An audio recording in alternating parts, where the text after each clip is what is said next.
Okay, welcome to our last mission of the semester. Woohoo, we got through one semester. You thought it was going to be Hammer doing the announcements, but it is I, Logan. So, all right, so first off, next week, like I said, this is our last mission, so there won't be a mission next week on Monday. However, for those of you who are still here, we'll be having a social night on Monday, in which we'll be spending the time playing Super Smash Bros. Ultimate. So if you want to come on by and see who would win in a fight between Inkling, Ridley, and Simon Belmont, and I'd recommend coming to our social night next week. Well, something that's happening a lot sooner is this Friday, we'll be going to see Mortal Engines at 7. So for those of you who do not know what Mortal Engines is, okay, just imagine we have the city of London and turn it into a tank. That's what the movie is. I'd recommend checking out a trailer to get a better idea, and it looks pretty promising and rad. So yeah, we'll be seeing the movie at Regal Henrietta 18 this Friday at the 7 o'clock showing. You meet at Carpool at SAU at 5:30, and we are still looking for people to give rides in Carpool. So if you want to help us out, please let us know.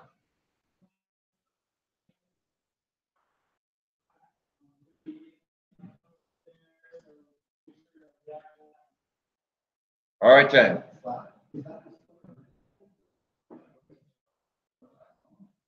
Well, yes, Zach, that is what you said.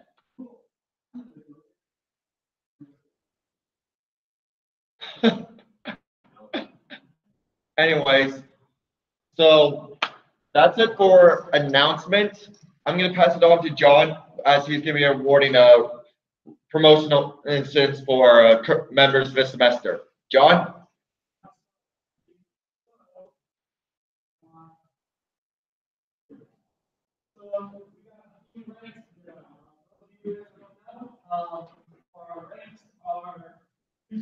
Just very little bit of our appreciation for you guys doing work as well. It's a cool little advancement. You know, it's to start creating trail and bring your name on the website. It's cool. It's just something we have to show our appreciation. So, okay.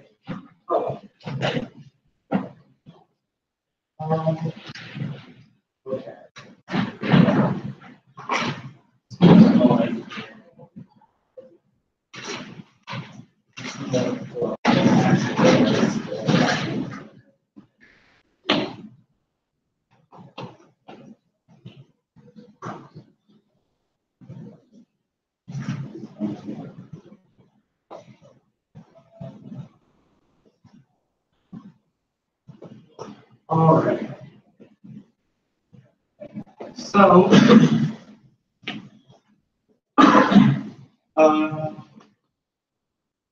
So for running a mission, our new captain, Matthew the Hammer O'Haran, will be rising from ensign to lieutenant junior grade. We'll get there. For running a mission, Tonks Enoch rises from lieutenant junior grade to lieutenant. For running a mission, Deborah Thiebel rises from ensign to lieutenant junior grade.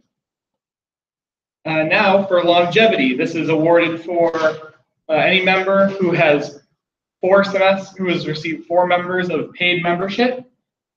And the ranks being awarded, Hammer will be rising from lieutenant junior grade to lieutenant, and Tonks will be rising from lieutenant to lieutenant commander.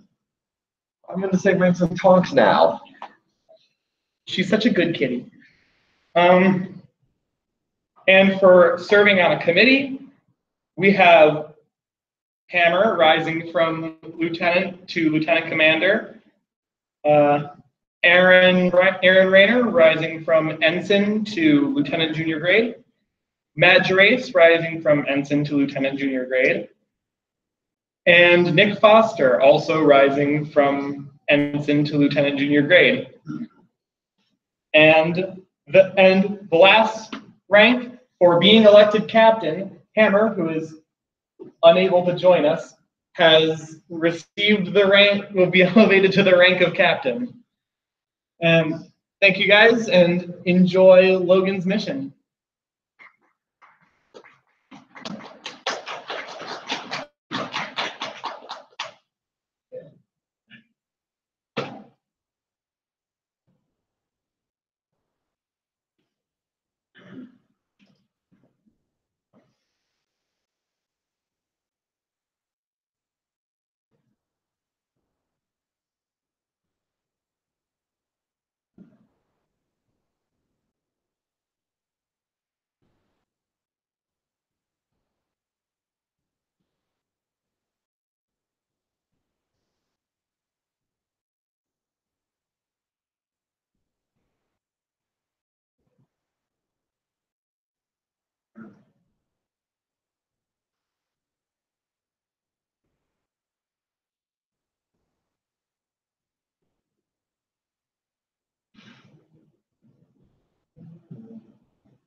It's me, Logan.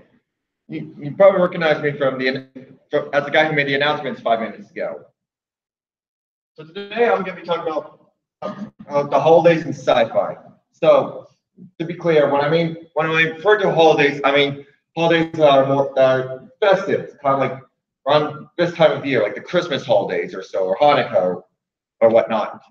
So I won't be covering things like Halloween or whatnot. And the goal is mainly talking about how sci-fi can take creative liberties on our festivities of the holidays, whether it's by taking the liberties on Christmas or by inventing their own fictional holidays that kind of embodies the same themes as Christmas. Yes. So before I get started, I just want to say, unfortunately, I could not find anything for Hanukkah. Despite Hanukkah being a widely popular holiday, I couldn't find any examples of science fiction taking liberties towards that particular holiday. The best I was able to find was the Rugrats. What? Right. But we might see some reference to Hanukkah throughout the mission. So, all right. So.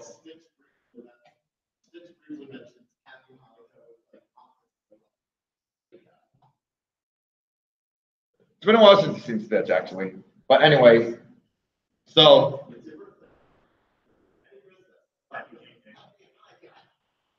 all right, so we're gonna start off with mainly just how sci-fi takes on Christmas, and we're gonna start off with a very popular sci-fi series that is very well known for producing Christmas specials every single year, except for this year, Doctor Who. Right? I guess. So this is technically the trend for Doctor Who that really just started off with the I believe it started off with the 10th Doctor. The whole trend of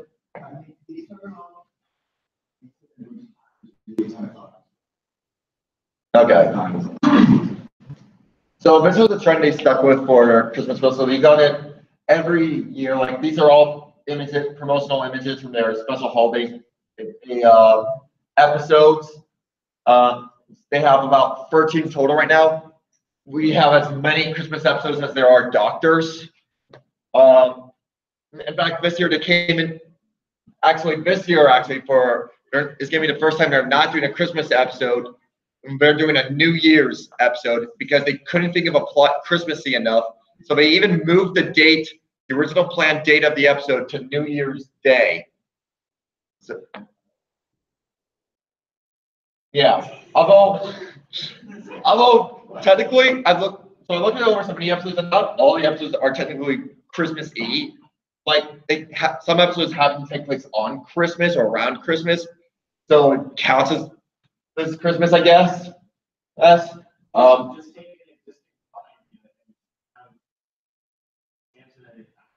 I mean, okay, but there are cases where they do have a full-on Christmas. Like I'm pretty sure they keep on Christmas tree aliens, snowman aliens.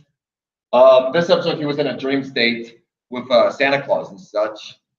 They did their own take on the Christmas Carol. They do a lot of Christmas things.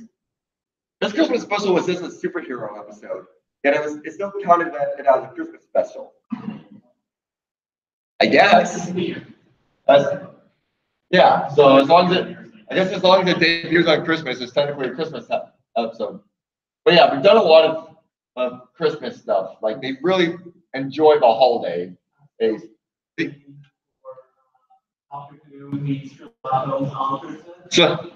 Maybe. Yeah.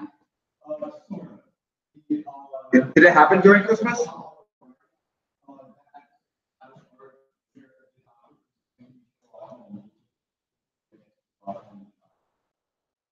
Wow.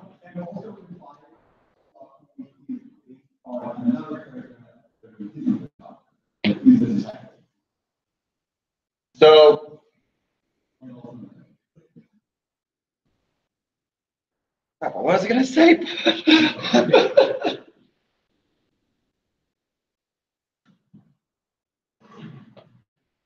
Oh yeah, but also the Christmas episodes also happen to be the time where the Doctor has also the Christmas episodes have also been the same. Some of it, not all of it, but some of the episodes, like all the recent Doctor regenerations from like one Doctor to the next, has happened during their Christmas episode. So I guess it's Christmas is also a time for them to get rid of one actor to replace him with another. What? Oh my God, you're right. New year, new Doctor. What? That's true too.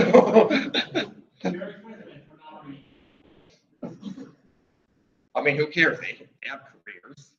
Like, look at David Tennant. And he's like the Purple Man in the Netflix series. Although to be granted, the Netflix series is probably going to end at this point. He's also in that. He's also going to be one of that new Rooster Teeth Mech show.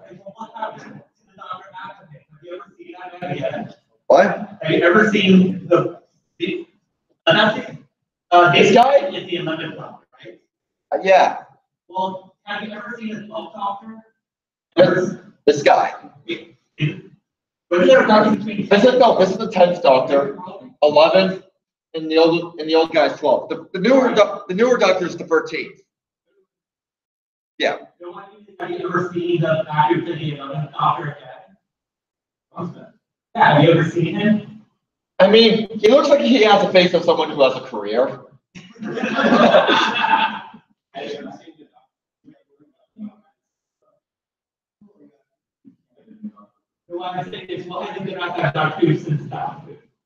in a TV show now. Yeah, the other things I remember he did a movie that I think we called Monster that he was filming as. He also was in the movie. He was playing and then he was the spoilers in Terminator Genesis. Back when they thought that movie was going to be successful. Don't you mean genocides? They thought it was going to be successful, yet they gave it that title. Really bad. All right then. So yeah.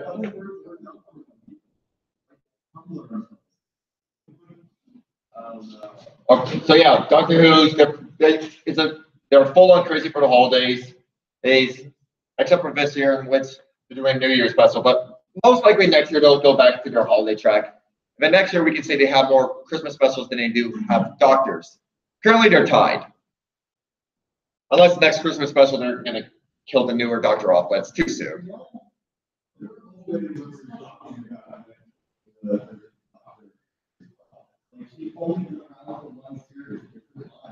It's because they can't handle the fact that that Doctor was being played by a woman. Super 200% triggered. Because they've only been doing it since 9.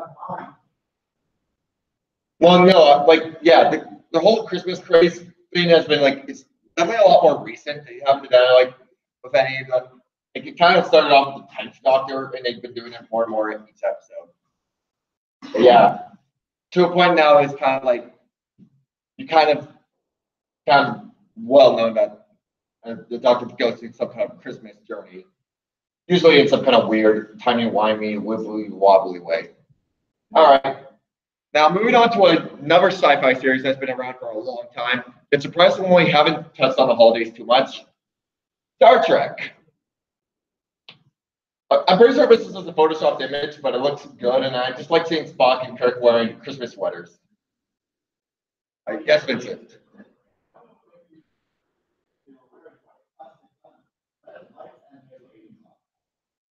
that a reference to something? Okay.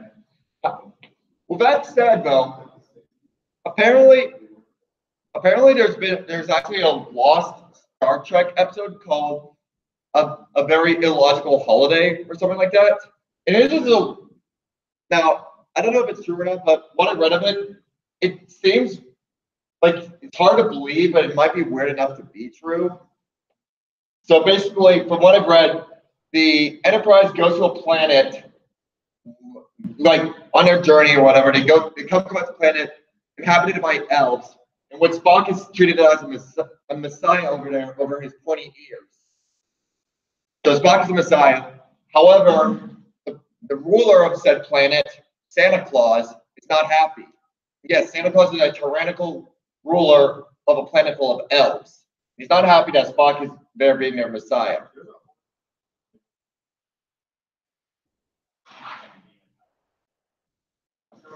I mean, that's also in Futurama as well. I'm not done yet, though. Like, there's more. So later on, however, or later in the episode, it's found out that Santa Claus is actually being controlled by a supercomputer. Yes. But Captain Kirk is able to defeat said supercomputer by asking it the question, how is it physically possible for Santa Claus to deliver all the presents across the universe in a single night? I know, that's why it's like, yeah, like the reason why I say supposedly, because there's no way you can find really a lot of proof of its existence. They say that a lot of the episode has been destroyed. Like, it was Gene Roddenberry hated, and even some say that Gene Roddenberry destroyed it himself. But again, these are just like rumors or it's like theories or whatever. But yeah, so Captain Kirk asks that question to the supercomputer. Supercomputer is like, oh no, you defeat me. The computer dies, I guess. Santa Claus is free from the control and realizes, wow, enslaving an entire planet is wrong. Thank you for teaching me that, Captain Kirk and the Enterprise. And they all go back. And then the crew goes back to their ship and they celebrate for a Christmas party. They celebrate the holidays with some Romulan ale. I don't know.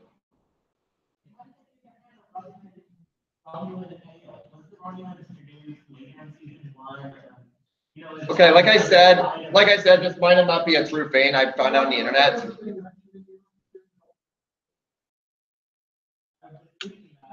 Oops.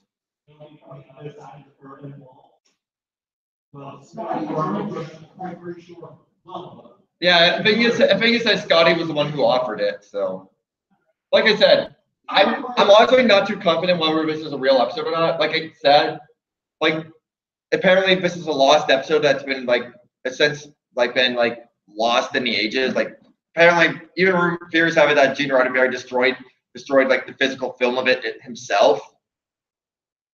So this what I might say might not actually be true, but apparently some people believe it. So, however, there was probably the closest instance we've ever gotten to actual Christmas being celebrated in Star Trek was in the movie Star Trek Generations, in which Captain Picard is taken to the inside the Nexus, and he hallucinates a world in which he is a family man with a bunch of kids, and they're right now celebrating Christmas.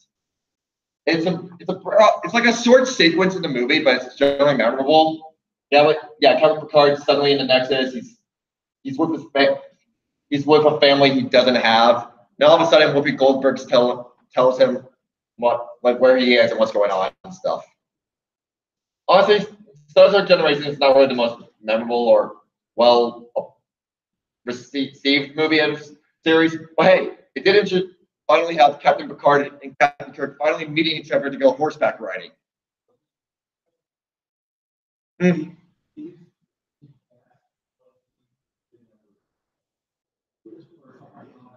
No, it's even number. It's the first TNG movie. It's the first TNG movie. Yeah, which are generally worse than the even number one. There's more Star Trek than two of them. I mean, there are 13 Star Trek movies. No, the TNG movie. Sorry. Oh, yeah, but if you start trying to picture as one, then it's that movie which makes it generally worse, but it is the best. That means there's three. Because I know Resurrection. Insurrection is on. Yeah, they're both on. Yeah. Oh, Insurrection was also a test. At least I thought it was worse than that.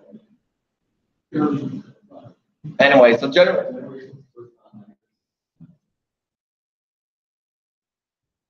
Generations not really, like I said, Generations not really one of the greatest Star Trek films, but the only instances in which they canonically celebrated Christmas, although that all took place in a dream or illusion. So who knows? Maybe Christmas doesn't actually exist in the real world. It was just part of an illusion or whatever. But yeah. And also, this movie could have been a lot worse. You could have had Captain Kirk died by a falling bridge. Oh, wait. All right. Moving on. The Twilight Zone. Oh. Yeah. Great series. They touched on a couple of Christmas specials a few times. Couple of Christmas specials, and then one episode that's not really Christmas themed, but it was released on Christmas Day. It kind of embodies some of the themes of Christmas, so I say it counts. First off, I'm gonna say spoilers for these Christmas episodes, but we're talking about a series that was around like 40 years ago, 50. It's been a while. Okay, it was old enough for it to be black and white. No, they did try to reboot the Twilight Zone a couple times. They rebooted the Twilight Zone a couple times, but it failed because it's not as good. The original? Okay. The first instance of a Christmas episode was this one. I forgot what the episode was called, but it was basically about a drunken mall Santa Claus who's depressed and stuff, and he finds a bag which is able to create gifts for him to give to people, and throughout the episode he slowly becomes Santa Claus. So it's kind of like a secret origin of Santa Claus, except Santa Claus is already known, so it's Twilight Zone, so it kind of goes into like a way.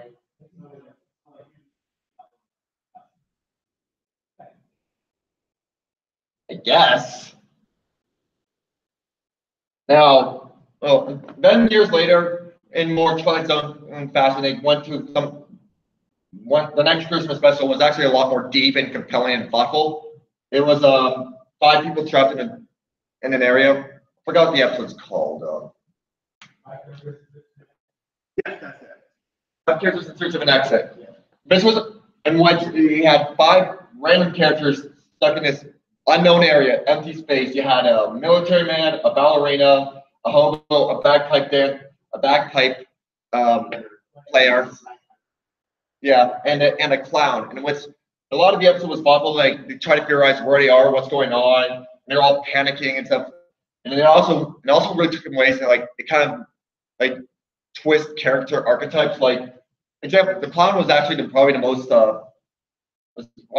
calm or fun. Like, he was probably the most intelligible person in the group, per se, or more rational. That's the better word. And once at the end of the episode, it turns out they were all dolls in a basket in some kind of jar lid or gift, or meant for a little girl. No, they were like actual dolls, I believe. Yeah, and then it ends in a way in which you see all of them as dolls, and then you see the ballerina doll have a tear come up down her face because it's all thoughtful and stuff. So yeah, this was a Christmas episode that, well, this is probably like, yeah, this is unlike the Santa Claus one, this one wasn't like the most focused on Christmas, but it did count as one because because girl got it as a Christmas gift and stuff, and it was like released around Christmas, so I imagine it was intentional. Yeah, this turned out to be one of the like better, one of the best episodes throughout the entire original series. And then we have this one right here, which was released on Christmas Day, which I don't know if it's much of a Christmas episode, but it was about, this was an episode about a small-time crook encountering a man who's able to see the future, and this man and with his future-seeing powers, he's able to give people gifts on what they will need in the future. So there was some person who, there was okay, for example, it's like in the opening we have a down on his luck a baseball player there, and then who's like all depressed and stuff, and the old man sees his future, gives him a ticket, a bus ticket, and then like 5 minutes later, the baseball player gets a call about being called in for like some kind of game or whatever at some city, and he now has that exact ticket he needed. So yeah, it was about a guy who was giving people what they needed in the future before they actually realized they need it. And yeah, that's this guy. So this small-time crook, so this small-time crook comes up, and he first gives him scissors, and because it turns out later on during the night he would have died because a scarf he was wearing was caught on an elevator, and he was almost killed. But fortunately, he had those trusty scissors. But then, unfortunately, the guy went out greedy and came up to him and like asked for more like things he might need in the future. Like eventually, it was like a lotto ticket or whatever. Eventually, the old man gives him a pair of uncomfortable slippers or shoes, in which ends up killing him because as the crook is going to kill the old man, the shoes are because of his shoes that are being too tight or whatever. It caused. I don't exactly remember what happened. Maybe he got stuck or he tripped or whatever. But it's like it caused him to get hit by a car and died. Yeah. And the reason why is because the old man saw in the future is that same crook would eventually kill him. So he basically gave what he needed at the moment, what himself needed. So while this may not have been a Christmas episode, I think it very much signify some of the themes of giving and receiving, which we associate with the holidays. So yeah, Twilight Zone was a pretty great series, and and if you haven't seen it, like I know it's old and you guys are all about the new, but still check it out. However, if you guys want to be more into the cool, hip, and modern, we have Black Mirror. Yeah, this is basically like Twilight Zone, but more depressing and disturbing. Oh yes, Twilight Zone was already pretty depressing and disturbing at times. Like I've already told you about how these guys were like having an identity crisis, or like a depressed Santa Claus or whatever. This one got like more disturbing. So this was a White Christmas. This one I won't spoil that much because it is a bit more new. But it's like okay, so like it doesn't really revolve around themes of Christmas so much. More so it takes place during Christmas. But it's like it's enough of a present to be dignified as something. But the Christmas present is enough for it to be justifiable. In which like it's justifiable within the aesthetic or plot or whatever. Like if you took up the Christmas elements, probably, I mean, guys could have worked, but like, Christmas really added to it. It goes on like 3 different stories about these 2 men right here and like the stuff they do outside. But yeah, it gets really deep, and then by the end of it, it's kind of like it's like I don't want to say much, but it's kind of like yeah. But there's twists and turns. It may end in a way that's kind of like fitting, but also depressing. So yeah, I'd recommend seeing Black Mirror if you want to be all gloomy and sad. Perfect for the holidays. All right. Next up, we have, we're moving up from live action to animated. We got Rick and Morty, in which we have an episode of where Rick is treating a great Santa Claus because he's a nice guy, and who are we kidding? This is Rick and Morty. He was trying to build an amusement park inside a homeless man just as Santa Claus. From there on, really, it didn't really go through much of the Christmas stuff. I mean, there was a side plot about Gary and his parents, but no one really remembered that part. It was mostly just the Jurassic Park parody of inside Human Anatomy, plus the name of Anatomy Park, which is inside this homeless man named Ruben, who in the end was launched into space and was blown up. What? What happened? Yeah, he was turned into a giant, put into space. Yeah. Yeah. Oh yeah. He was turned into a giant. Yeah, because.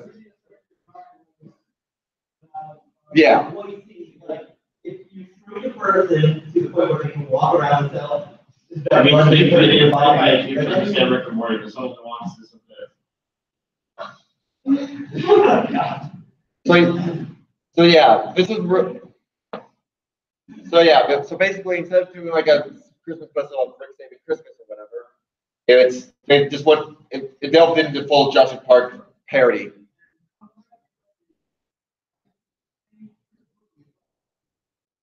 Exactly. Parasites are depressing, disturbing, and delightful disturbing. Okay, because who wouldn't want to be disturbed during the most wonderful time of the year? You're not wrong. All right. When we're moving on to a cartoon that did a lot more of the Christmas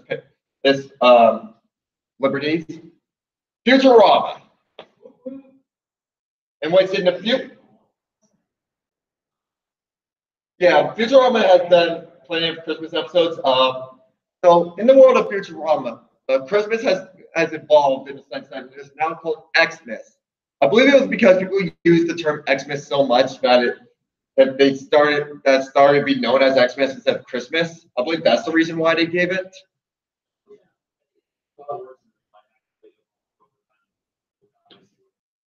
Yeah, like people kept on referring to it as Xmas. So now when like Verizon and kids are like, hey, it's Christmas, they're like, what's Christmas? We celebrate Xmas.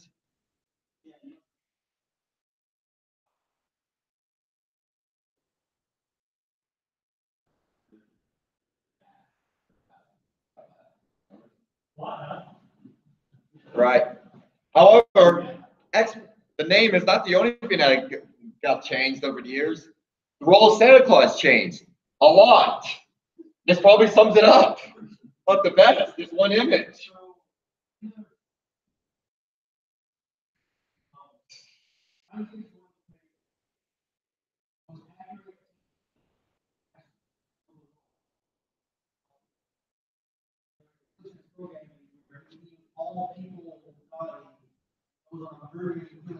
Does that have to be a glitch to find everyone nodding?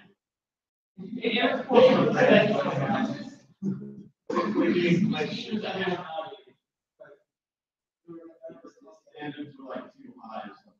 Oh. Yeah, only the purest of the pure, like Snowbirds. Yeah. Yeah. Well, like I said on the trivia, Zoidberg is technically the only person in Futurama to be on Robot Santa's nice list. Fair enough. But yeah, Robot Santa. So yeah, like he said, Robot Santa. He was designed to take on the role of Santa Claus, but unfortunately, his part of his programming, whether it be glitch or an actual part, deemed everyone naughty. So he goes on a killing spree, and so on every Christmas, Robot Santa goes around killing people, and so people go on and lock their doors and such. Oh wait, what am I saying? Not Christmas, Xmas. My apologies. Oh yeah, that's true too. Oh, Christmas trees are extinct in the future. Pine trees. Well, you know what I meant.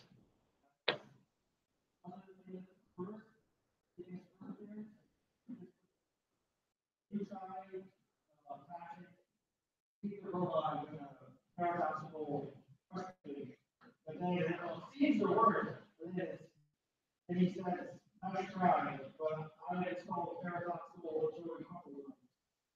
Do you know what the question was again?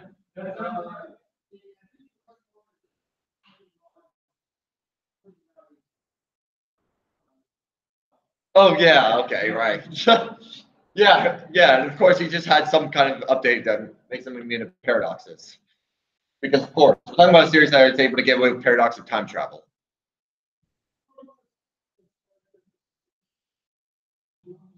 First, I think. Yeah. Like that's the explanation for time travel. Like how this is a faster than light. They don't move. The ship is actually moving the physical universe. Futurama is just like a wonderfully unexplainable show that was tried to explain and justify itself. But yeah, they had a couple of Christmas episodes. There was one point where Bender became Santa Claus and was actually taking on the role of Santa at a point. Like when I said the role of Santa, I don't mean the murder part. I meant the part we usually associate with Santa. Yeah, but then he got charged for all previous Santa's crimes. Yes, Zoidberg was Jesus. I forgot about that.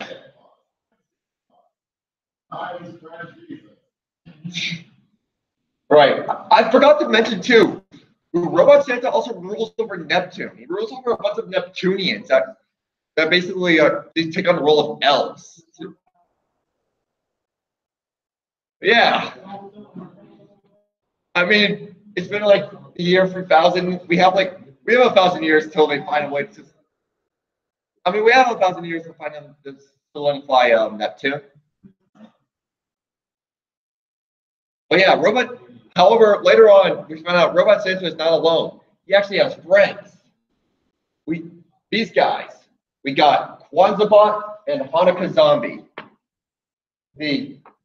Which not much is known really about their characters so much. They appeared in one of the Futurama movies, the one with the time equation. Yeah, the one with the time equation, correct? Yeah, so for Hanukkah Zombie, he's a zombie that celebrates Hanukkah.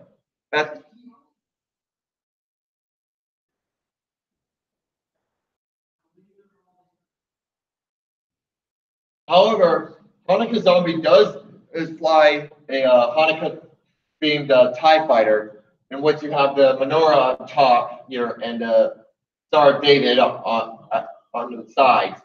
And he's also voiced by Mark Hamill too, so I guess they want to have a Star Wars connection. Kwanzaa is a little more explained. He's a robot that celebrates Kwanzaa, but what he does every Kwanzaa is he flies all over the world giving people books called "What the Hell is Kwanzaa?" And after 600 or so years doing this tradition of flying around the world and giving people books about what the hell is Kwanzaa, people still don't know what Kwanzaa is in the future. Which, if you don't know, Kwanzaa is I believe it's a holiday that celebrates African heritage. Yeah. I don't know how they celebrate it, but maybe I could read this book.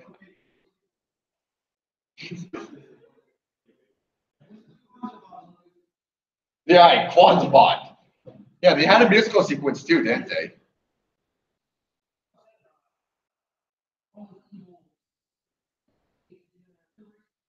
He does, from a bunch of nudist scammers.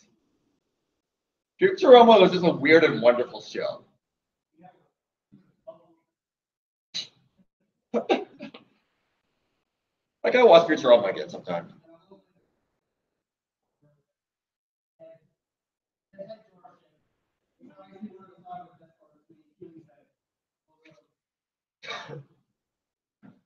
All right. Well, moving on from Futurama, we got Kids Next Door. Oh my God. Operation Naughty, which in Kids Next Door fashion is an anagram for Ninny's almost undo the greatest holiday this year. Acronym, sorry. it's not an acronym if it doesn't. Then he's almost under the greatest holiday this year. Acronym. Wait, where it comes backwards. Okay, Yeah, okay, that makes sense, yeah. So Kids Next Door, Kids Next Door could have done a standard, the Kids Next Door Saved Christmas. However, they were like, no, let's make it a full-on X-Men parody. So that's why we have the Alpha Strike Squad right here, which is just a full-on X-Men parody. Like, you have you have the members Wintergreen, who is a parody of Wolverine, and he has bones made of candy cane, and he has candy cane claws. Nutcracker, which is Nightcrawler, teleports. Carnivorous, I believe his name was, who's Colossus, but during the metal, he turns into Christmas trees. And then you have Snow Angel, which is like Storm, who controls the snow or weather and stuff. And then you have Santa Claus as Professor Xavier, and his sleigh was basically just a Cerebro, in which he goes into the sleigh and he transports the gifts to all the kids in the world by connecting to them in a wireless interface.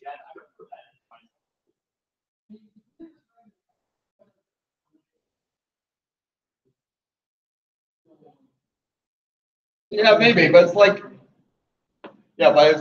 it was such a weird decision, and to make it both a Christmas episode and an X-Men parody. It was really great. Of course, though, they have their own enemy.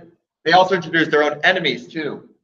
So the Kids Next Door were up against the Delightful Children from Down the Lane, because the Delightful Children from Down the Lane wanted to take control of Santa's sleigh to give all the kids in the world coal and only themselves Christmas presents, because of course that's what they do. And who were backing up the Delightful Children Down the Lane? These guys. So they also introduced, much as they introduced their own superhero team, they also introduced a supervillain team. And which the supervillain team was basically an evil version of the Fantastic Four. So, and the reason why is because this one lady right here is upset because apparently Christmas takes place the same day as Substitute Teacher Day. Wait, what? I forgot too much on them. Which I actually looked it up. Substitute Teacher Day is an actual holiday. It does exist, although it doesn't take place during Christmas, Thor says. I forgot. She gets upset because no one knows it's the holiday. And so she introduced an evil version of the Fantastic Four. I have it written down. No. So yeah, we have, so apparently they were called the Faculty Four. That was their name, in which we have and I'm reading this right now, we have Mr. Physically Fantastic, a gym teacher so fit he can stretch his body to impossible lengths. Thanks. I've written in the notes. But which I stole from the wiki. Okay, it sounds like. Yeah. And then we have the unintelligible tutor, or a tutor whose confusing speeches gives anyone headaches. Thanks. We have the human text, someone who flies and shoots text at you. Then this is probably the only one that's not really a clear cut of one of Fantastic Four members. The Thesaurus Rex, which is basically a dinosaur made out of books. So maybe it's supposed to be a parody of the Thing. Yeah, the Thesaurus Rex.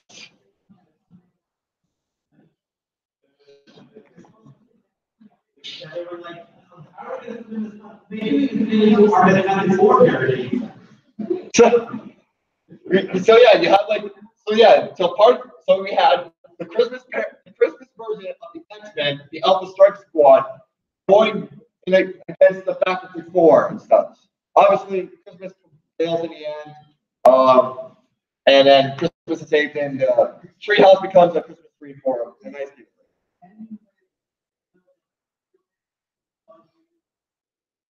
Okay, yeah, this is another thing too. It's part of the episode too is apparently the power of the sleigh corrupts people. Instead, it's kind of like the One Ring in a way, but it's like it makes them into hideous monsters. So like, only Santa Claus can handle the power. So like, you have the kids next door, not the kids next door, the typical children going through it, and they can't handle the power. And you have number 3 who gets corrupted by it and tries to use it for herself. But unfortunately, number 4 saves the day by giving her a gift, which turns out to be a bunch of frogs. But she loves it anyways. It's sweet. Then you have Santa Claus trying to steal those fries at the end. So yeah, this next door was like, I don't know, this was There were so many like random duct tape gadgets from the I know. like everything in it was.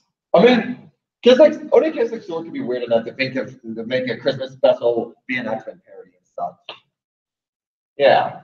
Also, it's like if his Bowen is made out of candy cane, why does he have like a thing of candy cane, like smoking a thing of smoking candy cane as well? If it's all, well, Bowen is made of candy cane. It's like, Dude. it's like if I don't know, but it's like if Wolverine was smoking.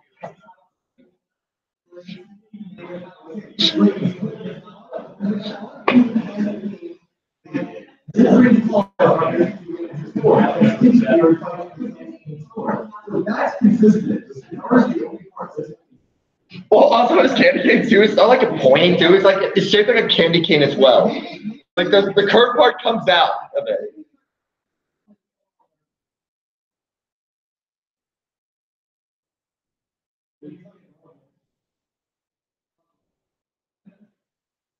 This was a great episode. All right, Fandoms. We all know this guy. Great guy. He really cut he really cut all the world problems by half or whatever. Yeah. Anyways, what you may not know about Fandoms is that he has a heart that he celebrates Christmas. Yes, he canonically celebrates Christmas. Or at the very least, I was reading this early on today. Apparently, so when Fandoms was raising Gamora, he wasn't as like a big, I'm gonna raise you to be an assassin and so boo-hoo you that person. I mean, he was that, but he also like made sure Gamora had a childhood too. And part of it was celebrating Christmas. Despite the fact they're aliens not from Earth and time and Earth doesn't really apply to space. But whatever.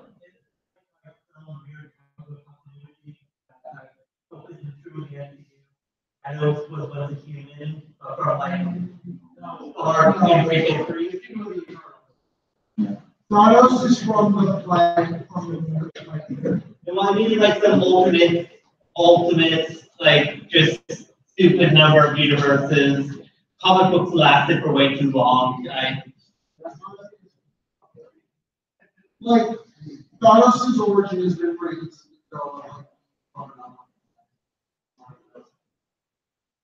Okay. So yeah. So in the flashback, Fandoms has said that when he was raising Gamora, he would make sure she would have somewhat of a childhood by giving her a birthday.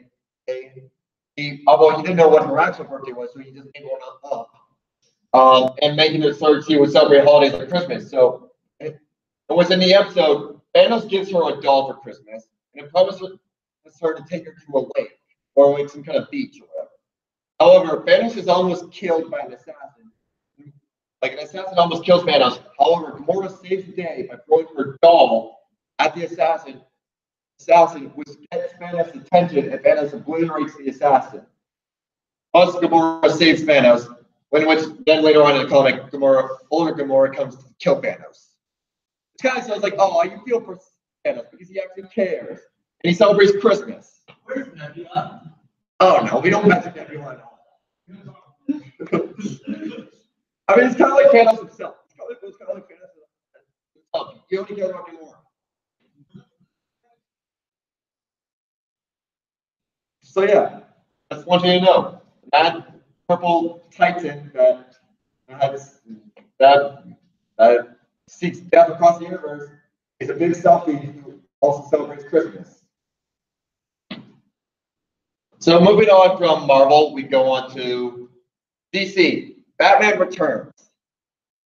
So like most of like a lot of Tim Burton movies, he creates a kind of gothic and dark world, but also light enough up to celebrate or revolve around Christmas. We've seen Tim Burton do this before. We've seen it. An obvious example would be The Nightmare Before Christmas, but we've also seen him do it in Edward Scissorhands. Like, yeah, I don't know why, but for some reason takes gothic imagery and mix it up with Christmas, and that's what Batman Returns. What?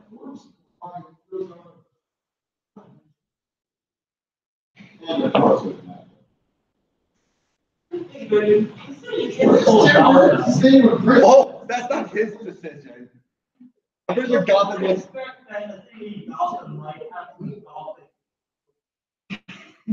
You think so? I think a lot of what Tim Burton movies help establish the whole Gothic imagery that will later come on in like the Batman animated series. But we kind of distinguish Batman today. Art Deco. Something like that. But yeah, it's really trying to take on like a Christmas, kind of revolve around Christmas in a sense. And like, I don't know, Christmas was like the big part of the movie, but it's like it was there, and there was definitely a lot of Christmas imagery as well. Like, you had the tree, and sounds like you had like the goons that were working for Penguin had like toy themed weaponry. Like, I'm very sure like someone had like a something that was like a duck with a minigun or something. I don't know. It's been a long time since I've seen this movie, but it was still a good movie. It was a good movie. Yeah. So yeah. Also, they made like Penguin like they're really evil in this movie. Like, I'm pretty sure Penguin's big fan of this movie was to attack all the kids in Gotham and just kill them. Like Penguin, okay, so like from what I remember, Penguin was envious of all the kids in Gotham because as a kid he was abandoned by his parents and dumped into a river. Yeah, and the origin they have for in this movie is that he was born disfigured and his parents were like ill, disgusting. So he took him to a lake, dumped him in there into a lake because he was so disfigured, in which he was found by penguins. And he was raised by penguins until he became this crime mastermind. What? Yeah, wait. Maybe. Like.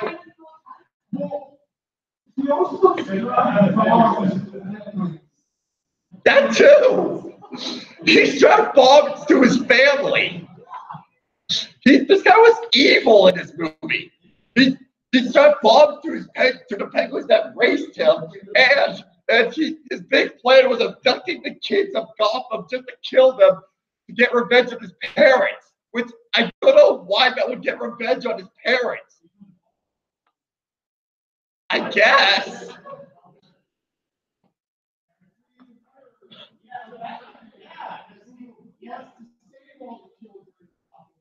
Well, because he doesn't want anyone to go through his pain. Yeah, he wants everyone to go through his pain. Yeah, okay, but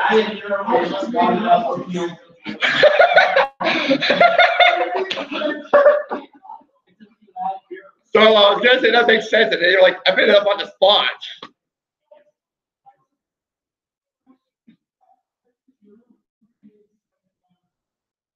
Yara.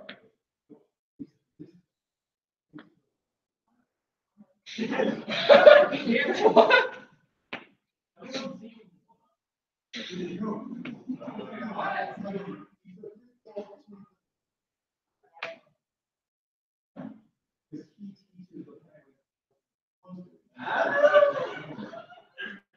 Oh my God, they were orphans. From this movie. While we're on the topic, that's where I go. Santa Claus managed to deliver one piece of cool the dark side. I'm not going to tell you that.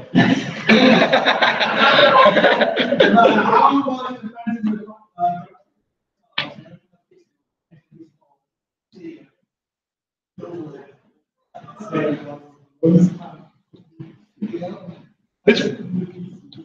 Look at that. That's weird. weirdness to the whole fact that Fandoms celebrates Christmas, because Fandoms is basically Marvel's version of Darkseid or whatever. And it's like, I don't know, like Darkseid gets full, but Fandoms doesn't. Or I don't know.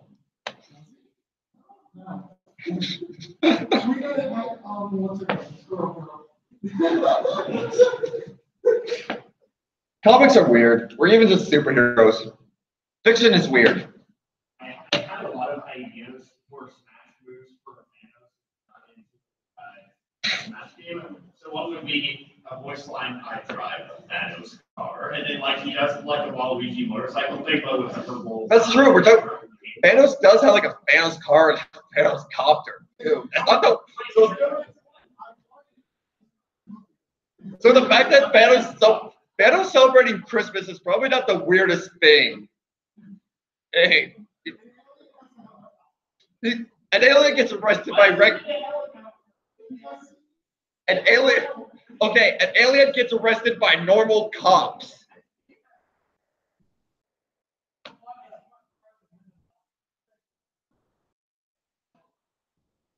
Oh, and then there's Fandoms isn't all bad. He celebrates Christmas. oh, there could be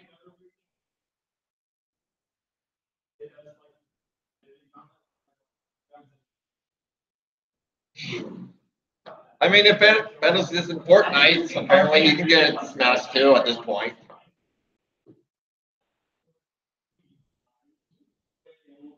Yeah. Oh yeah, that's right. She's like 5. She says she's 5 years old too. Well, Thanos isn't a good father, so he doesn't know. I mean, that's true too. Like Thanos said, he had to assign her a birthday. Birthday is when he found her. Yeah, 5 years since he. That would work. Yeah. Okay, yeah, I guess like being reborn or whatever. All right, so far we've talked about how the different forms of fiction have taken creative liberties over the holidays and stuff like Christmas. However, sometimes within the fictional world, Christmas just cannot exist. Like the world they live in, and does not.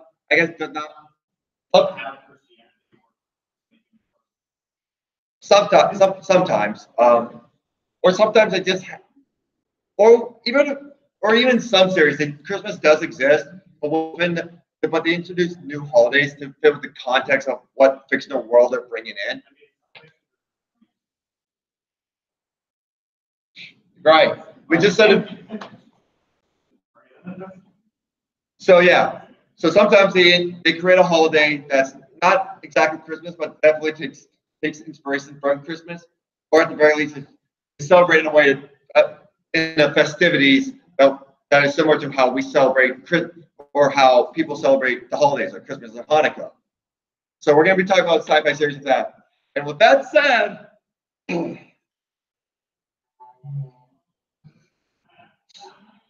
the Star Wars Holiday Special.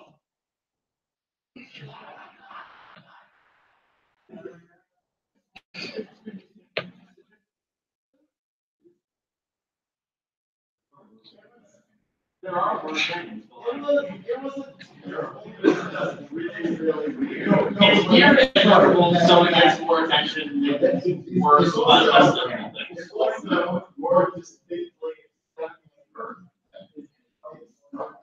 yeah, like to get like purpose and stuff. I see you two playing with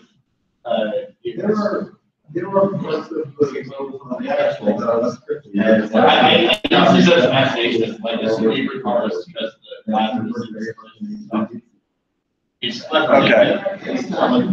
Okay, so where to begin with this? This was not good at all. You can still watch it on YouTube. I'm like, No, the reason why we have copies of it is because people recorded it with tapes. Because they're like, oh my God, a new Star Wars movie, you have to record it. Because it has to be Star Wars. So the only mind is recordings of them.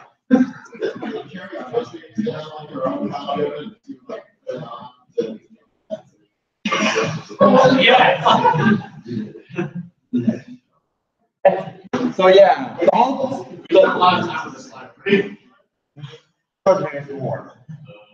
So the holiday special was not good. It was basically they're basically taking on the huge Star Wars hype that happened after the first movie released. And this movie is so bad. George Lucas is the greatest, hates it. We're talking about a man who thinks the prequel is the pinnacle of Star Wars. And he hates this movie. He hates it. So that's just a lot.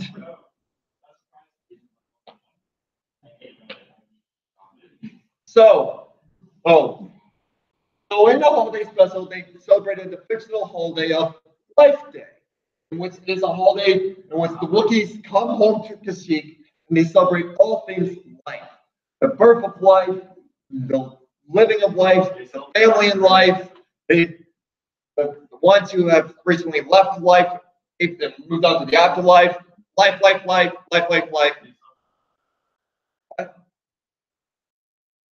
I know. The point is, they like, so yeah. So the whole holiday was basically just revolved around the concept of life. There really wasn't that much else to it.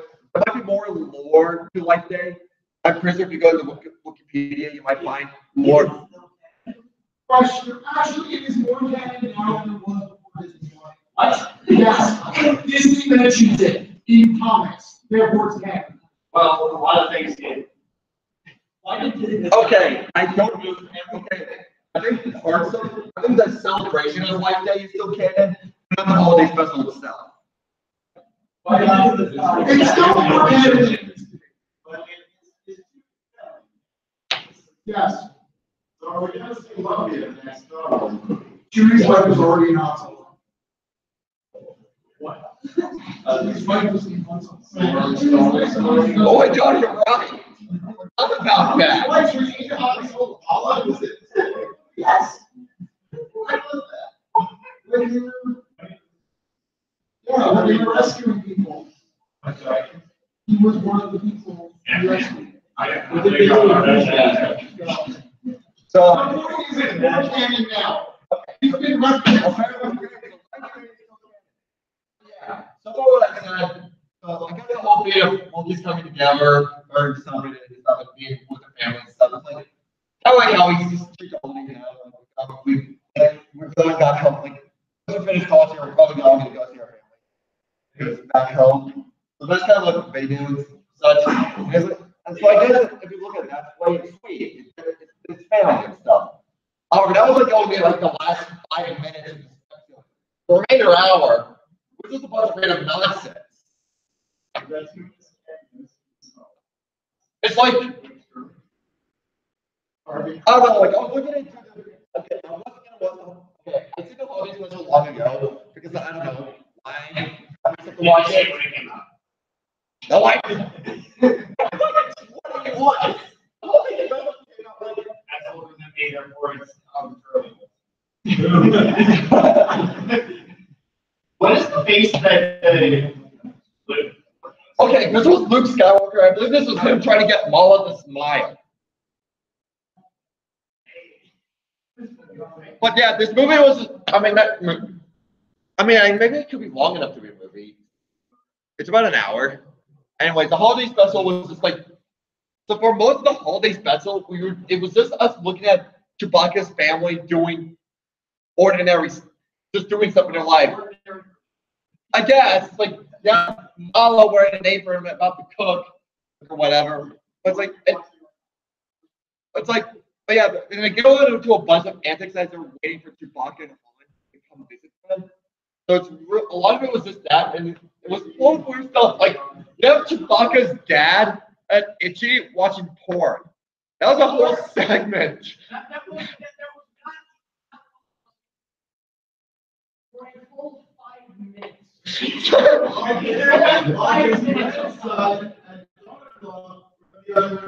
Wait, hold on. How did we? I haven't seen this in a while. Was it confirmed it wasn't. Okay, so it's, Before it was- so they didn't directly say it was porn, but it's like, Well, we see it from this perspective. Yeah, but like when- but it's like if you look at it, it's like he's looking at it and it's like, okay, so he's looking at this like VR thing because apparently this is what they imagined VR to look like in like back then. I don't know. Then as he's watching this VR, it's like one celebrity female. Like I don't know, is that her? I don't know. It's like this whole episode contains celebrities that probably a lot of us don't even really know anymore. So, yeah. So yeah, you have them just like a huge segment of those whatever celebrities like being all like seductive or whatever. So, which kind of gives the impression of it being porn. But it's like I don't know why they included it. Like I guess they wanted to include a celebrity guest star, but why? I understand they wanted to include celebrity guest stars, but why do they have to include it that way?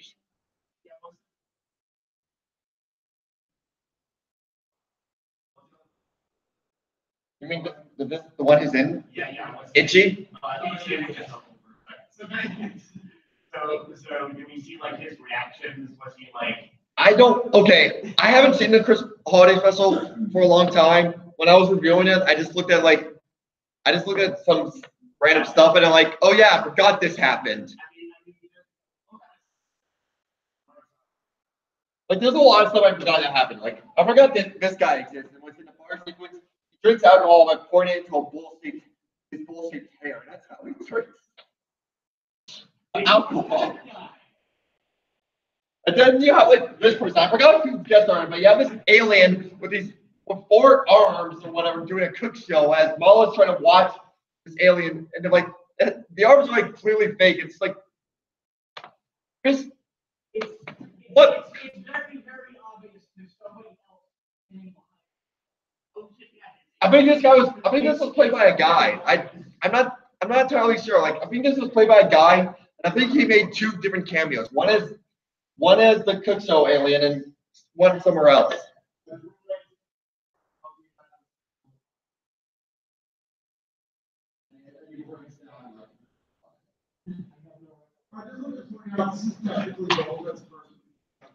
I mentioned that in the trivia. I mentioned that in the trivia.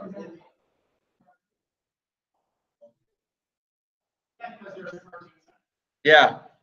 This was also you have like Luke Skywalker appear like Mark Hamill, and he looks so orange.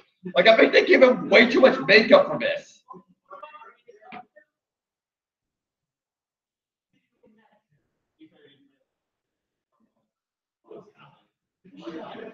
Fix it.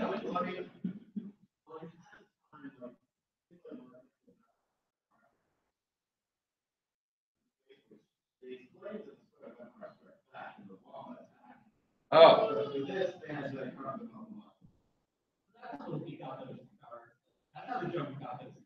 Hey.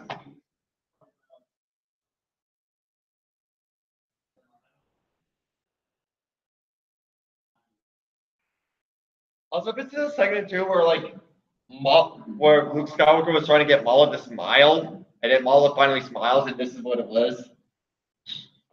Also, if you look at the episode too, Harrison Ford looks just as miserable in that as he does in the rest of the Star Wars movies.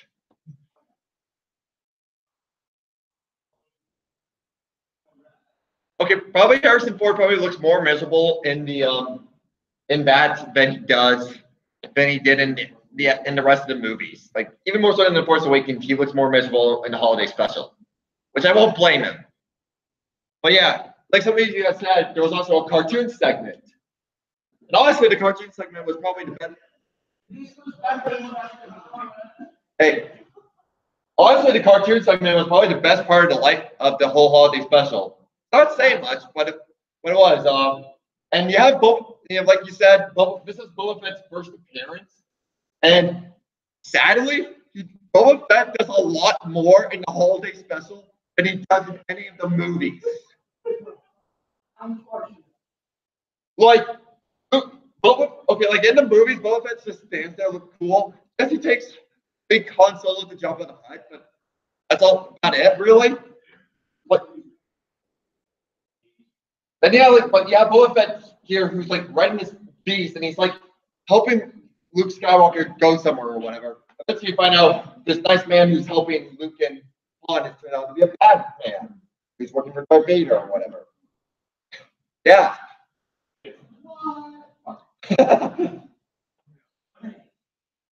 At the end of the day, Chewbacca or whoever foils Boba's plans, and he thinks they'd say, "This isn't the last time you see of me," and flies away.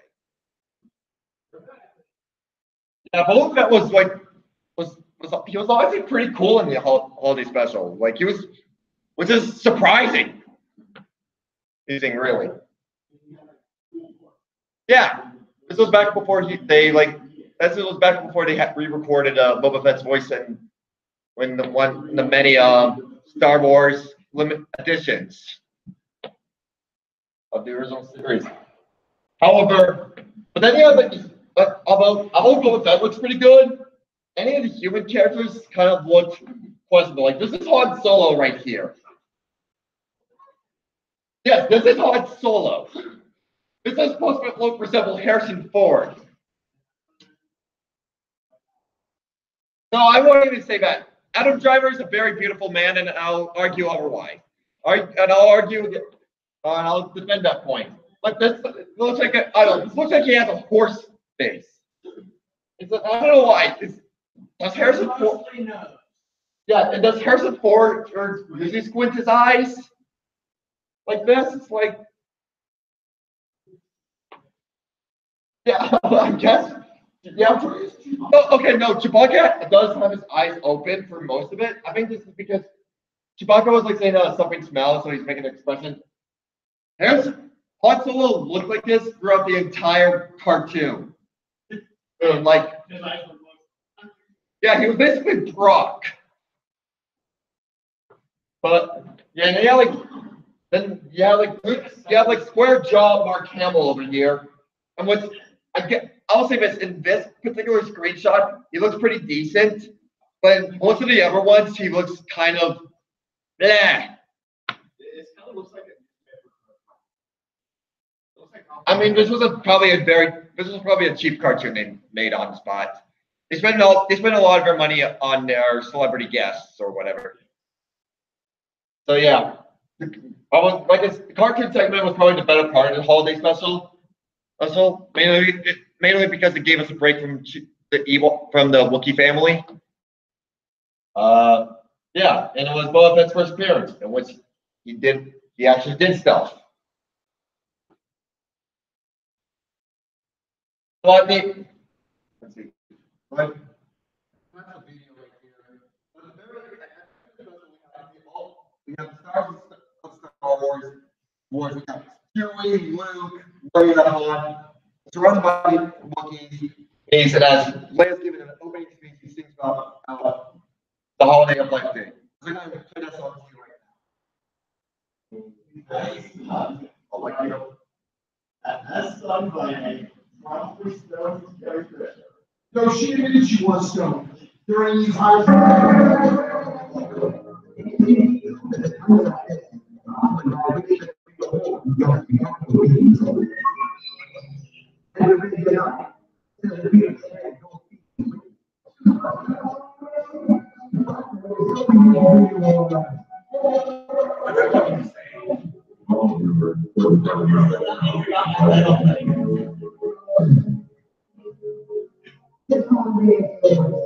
We all share the hope of creating a place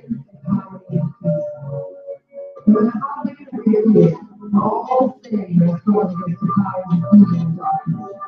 I hope to stay all the day of joy to the nation, my career, and more than anything else. I love the Lord. This is the promise of the tree of life.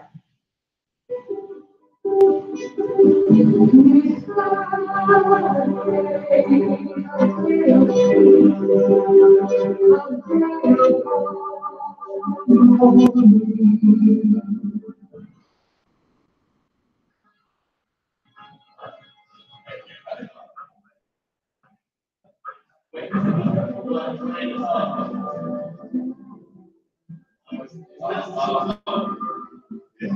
It's a meme the whole time.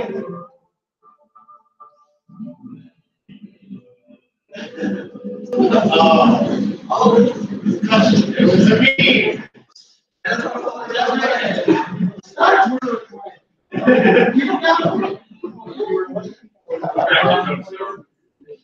And that is how the holiday comes with thunderous applause.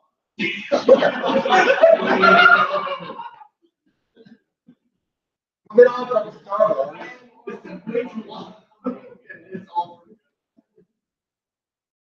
All right, we have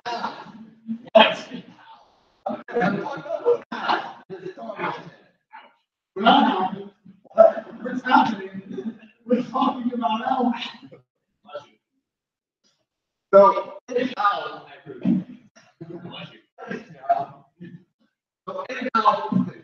this species celebrates the holiday of Tatiana. And what's in, Oh my God. and what's in Tatiana is basically a holiday that it's an amalgamation of Thanksgiving and Christmas, and which is like celebrating being thankful and like and they celebrate with eating, but with eating a full-on meal and stuff. But they also happen to have a tree or whatever they give gifts. And so what really makes it different is that while in Thanksgiving or whatever holiday, we tend to eat stuff like turkey, whatever. Capiano, they celebrate by eating cats. Yeah, but this is the holiday. So, but this is the holiday specifically for eating cats.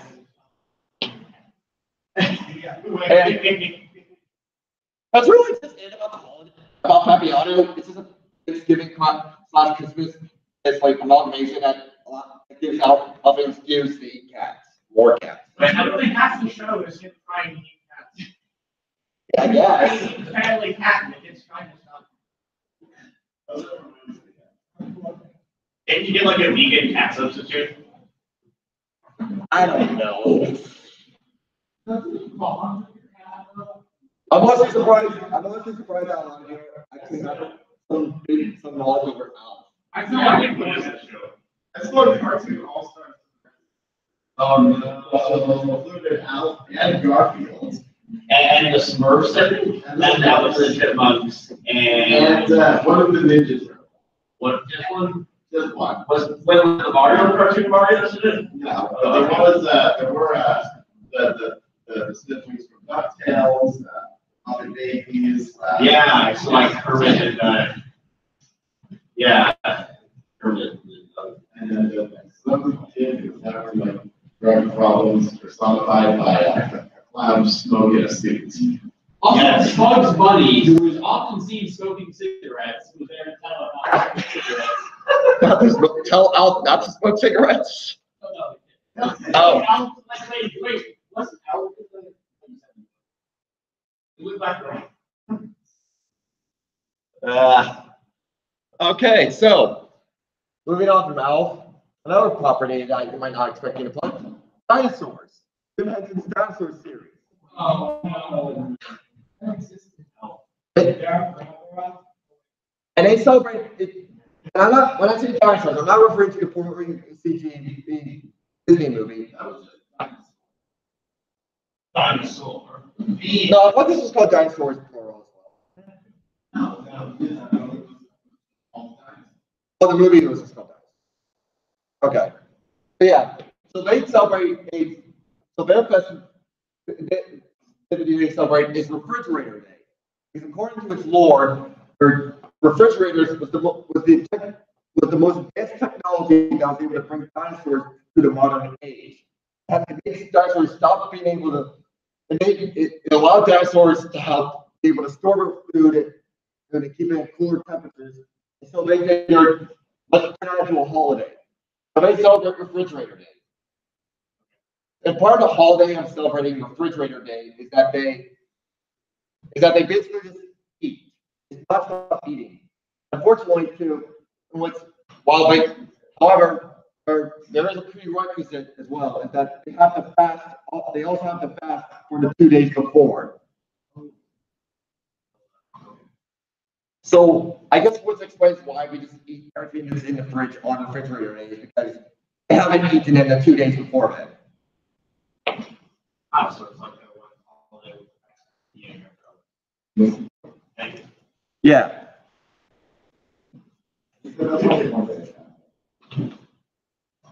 Yes. I mean, think about it.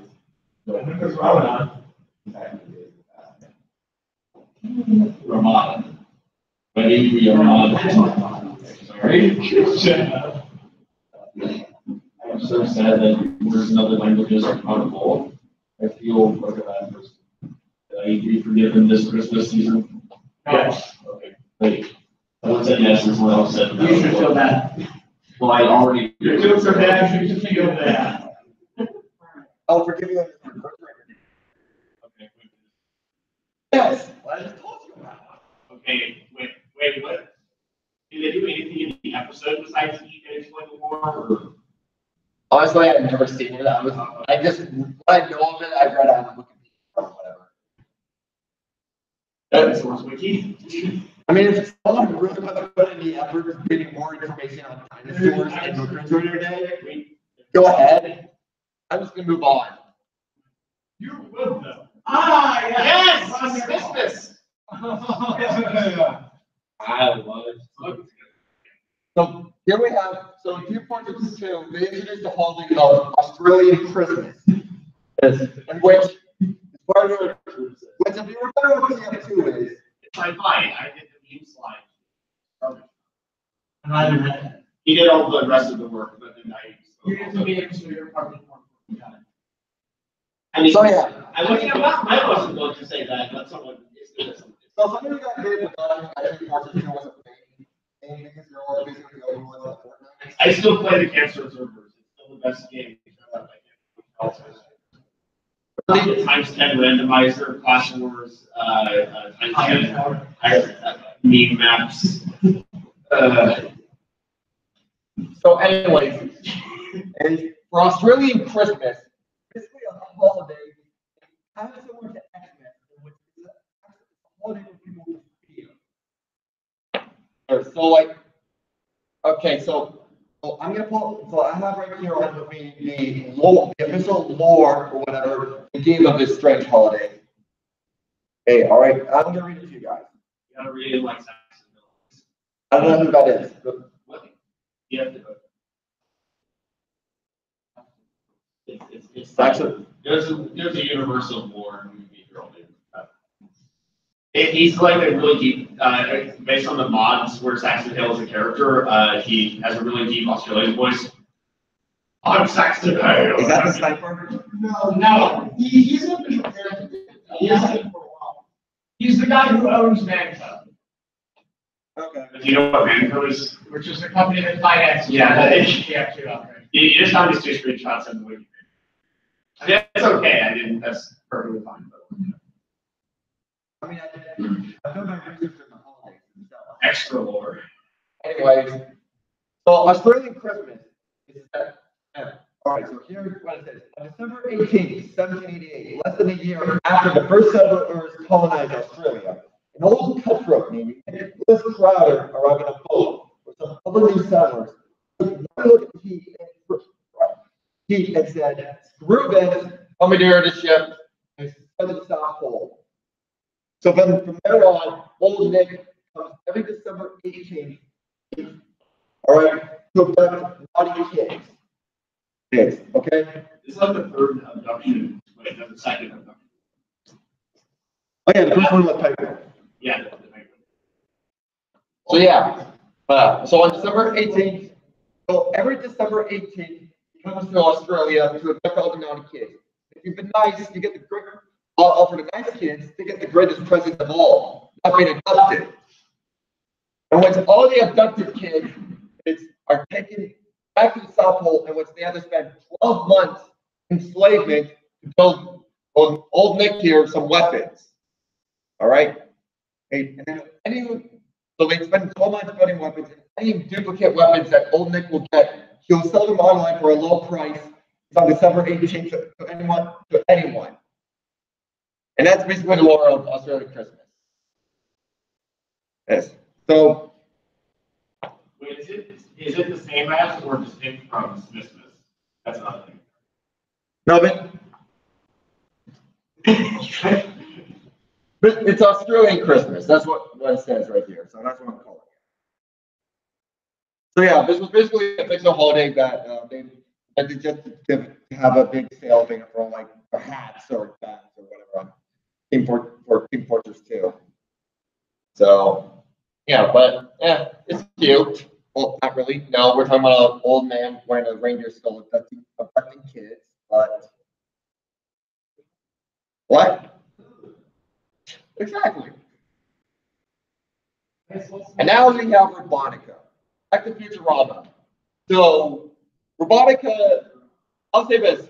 Robotica doesn't even exist in the Futurama universe. Robotica was specifically a holiday that they're made up in the episode just so you can take a day off and avoid work. Because according to Fender, the celebration of Robotica is by not having robots work. And so that basically was just it. And then, but they celebrated anyways and stuff. Like you have drinking champagne, having cake, vendors slicing fruits, that sort of thing.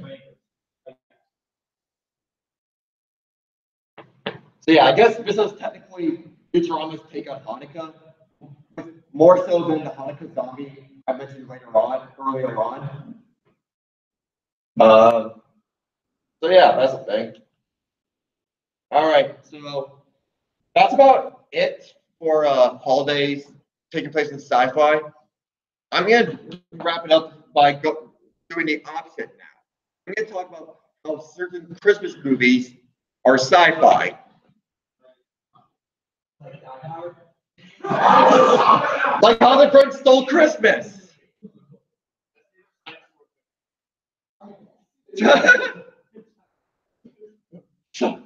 I mean, so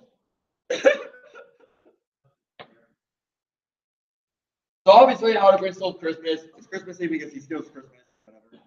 But it's like you have there's like so much crazy machinery to introduce at the beginning of it. And like you have this thing right here. I forgot what was it, 2x2. The thing, I guess it could be.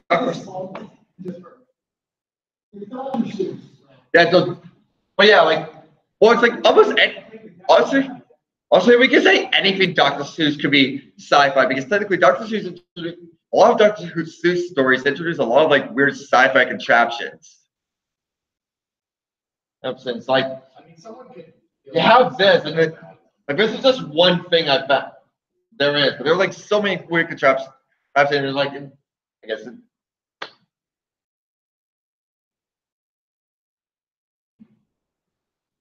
So yeah, who's being the Grinch is it sci-fi or not?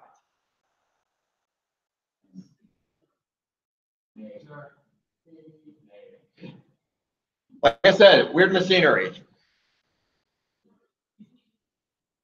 Also, who are the Who's? Who is the Grinch?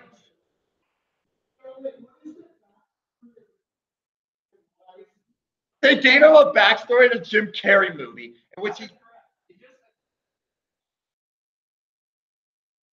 but he just like, I forget why he hates Christmas, but I think the town ridicules him. What, Joe?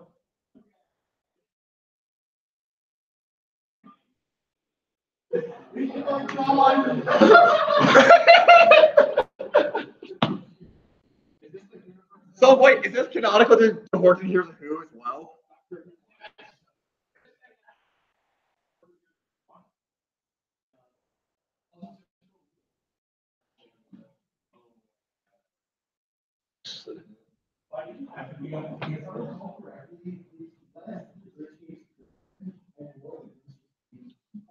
Oh yeah, the reason why Grinch, okay, so the Grinch hates like a lot of things, but one of the things he hates the most is like he lives in a cave, like separate, he wants to quiet, I mean he just hates the noise that happens during Christmas. A lot of it. So he just yeah, like you know the story, he steals Christmas, the whole place out noise, but then they sing louder. And then like he turns good for some reason. What? Is it called a heel face turn or a face heel turn when they turn? Heel face. Yeah, That's a from heel to face, yeah. Okay. All right. Moving on. We have the Santa Claus 2. Ooh. The escape clause. And the reason why I put this is because. Oh, no, not. Oh, yeah. It's a Santa Claus.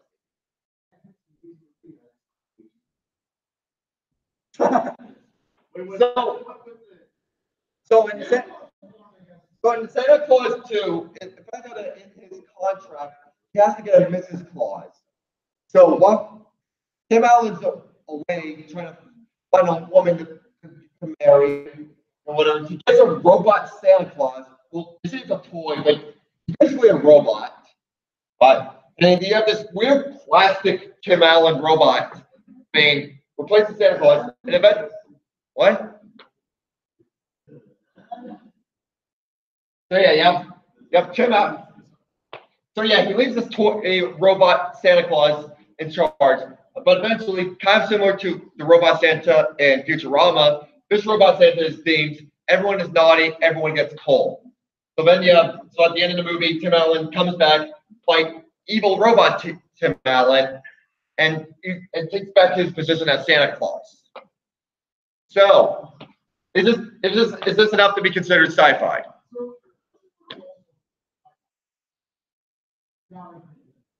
Is it? Elves literally have jetpacks. You're right.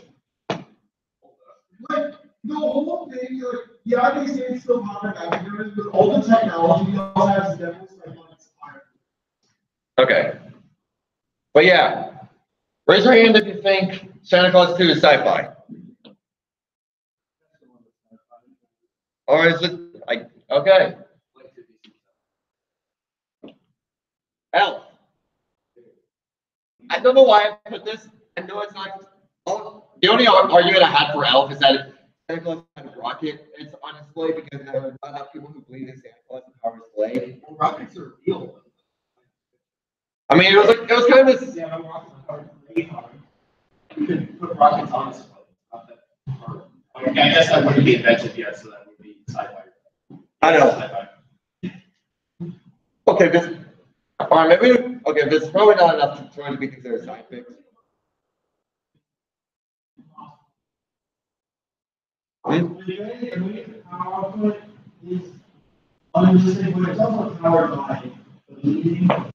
Well, no, display is powered by believing. This is to make up for the fact that not enough people believe in Santa Claus. But was that the camera? What? But the rockets were to make up for the shortage of belief. Yeah, it was the makeup. It was the makeup because not enough people believe in Santa Claus, so he installed rockets into it so he could fly off up and deliver gifts. Of course, eventually the rockets failed. However, but everything's fine because enough people were able to still. Oh no, it's not belief that powers it. It's Christmas cheer. Yeah, it's Christmas cheer. So yeah, so when you have there's not enough people feeling Christmas cheer to power a sleigh. So in the movie, in order to get the sleigh to be powered, they go to some random street avenue area to get people to start singing Christmas carols. And apparently that's enough to let the Christmas sleigh fly.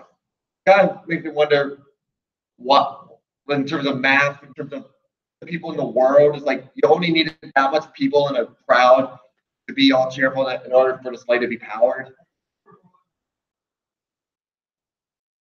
Okay, it was broadcast, but actually maybe throughout New York. But no, but Santa Claus was incited at that point. Maybe. Okay, so I understand that this is. Okay, so I'm not going to bother to asking this because it's really the only thing that's justified whether it's the sci-fi use is the rocket thing. Take that away, and it's definitely not sci-fi. So I'm not even going to ask. How did you get from New York City? What? By one rocket? Yes. No, he did more than that. Because he walked through the Lincoln Tunnel. We know this. Wait, the way you're building it up, it kind of sounds like you have a secret next slide where you're like, Psych Elf is totally sci-fi because there's some secret over there. Oh, I wish I could. okay. Do that next time.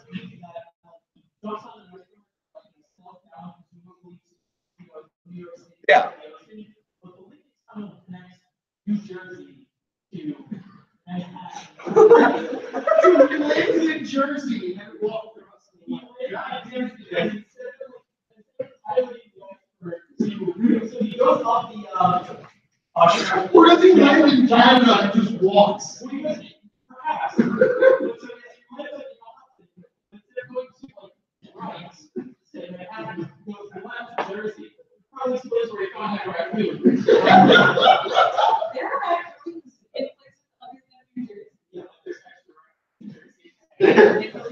Okay, I know no one's gonna raise their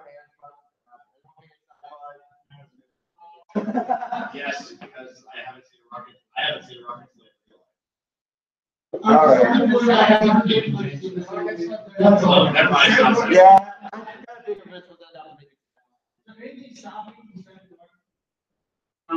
We have rockets, we have slaves. It can happen. All right, that's not gonna be a- Okay, next one's gonna be a Fandoms contender. Arthur's Christmas. Oh, Who remembers this movie? This freaking mothership was the best CGI yet. I feel like this should be enough to say it's sci-fi. This is their version of a sleigh was basically a giant UFO that can overtake an entire city. Like, I think even doing city and by city. so from what I remember, so I saw this movie like years ago. From what I remember, It was a great movie.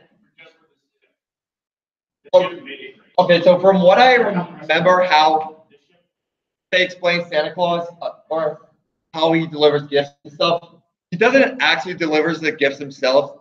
A bunch of his elves like zip line down to each building to deliver the gifts fast from their UFO sleigh that has cloaking mechanisms, so that's why you can never see it in satellite images or anything like that. Well, they have a headquarters back in the North Pole, and it's underground the North Pole as well, like buried underground in the North Pole. So again, can't see it from satellite. Nope.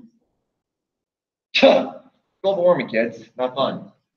Anyways, and how Santa Claus works is Santa Claus is actually not one person, but a family line that's taken over for generations and generations. Like you have like the current Santa Claus here, and then you have like his two sons and whatever. And this one's expected to take over or whatever. These two are brothers. Yeah, they are. What? No, these two are brothers. This is their dad, and this is their grandpa right there. So yeah, a lot of how they explain Christmas was through like this whole big tech, like not big tech, like we observe the world in our top ops headquarters. What? At the tech. What I say is I appreciate the bunch. All right. You think this is enough to make it sci-fi? Yes, sci-fi technology, gadgets, and all the visibility that has in space, that's a lot of sci-fi. All right, then. Enough to make it sci-fi related. All right, last one. Santa Claus conquers the Martians. Is it sci-fi?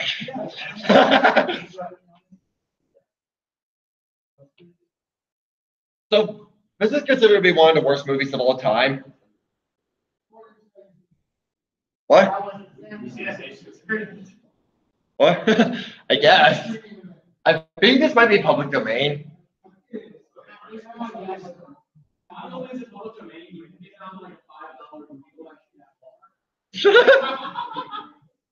Hey, John, we have an idea for our next screenings at our social night.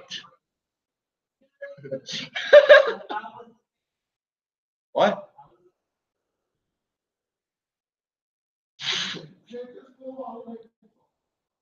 Santa's always cool.